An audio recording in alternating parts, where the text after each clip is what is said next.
نن مسلمانان دومره دي دومره مظلومان سوي دي چې د امیر المؤمنین غږ د زړه جبې راشي یا الله ته خو د دنیا په یو کنج کې امیر المؤمنین پیدا کړې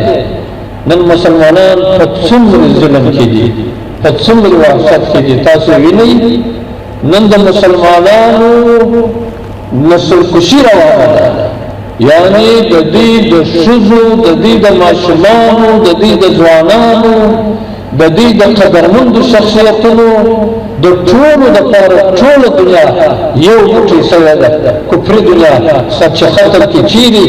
د اسلام او د مسلمان غږ پورته کېږي هغه ځای کې غږ ختم کېږي مسلمانان دغه اندازې ته رسېږي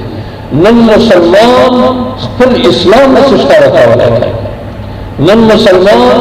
هغه خپل فرائض نشي ادا کولی په دومره حالت کې مسلمانان راغلي نو په داسې حالت کې چې مسلمان د امیر المؤمنین نوم واوري زړه کې یو فراحت راشي او خوشحالي راشي چې اوس به الله پاک مسلمانانو ته یو عزت ورکړي برخه کوي وقار به ورکړي برخه کوي دا امیر المؤمنین به د مسلمانانو دفاع وکړي او دا د مسلمانانو عزت به پر ځای کړي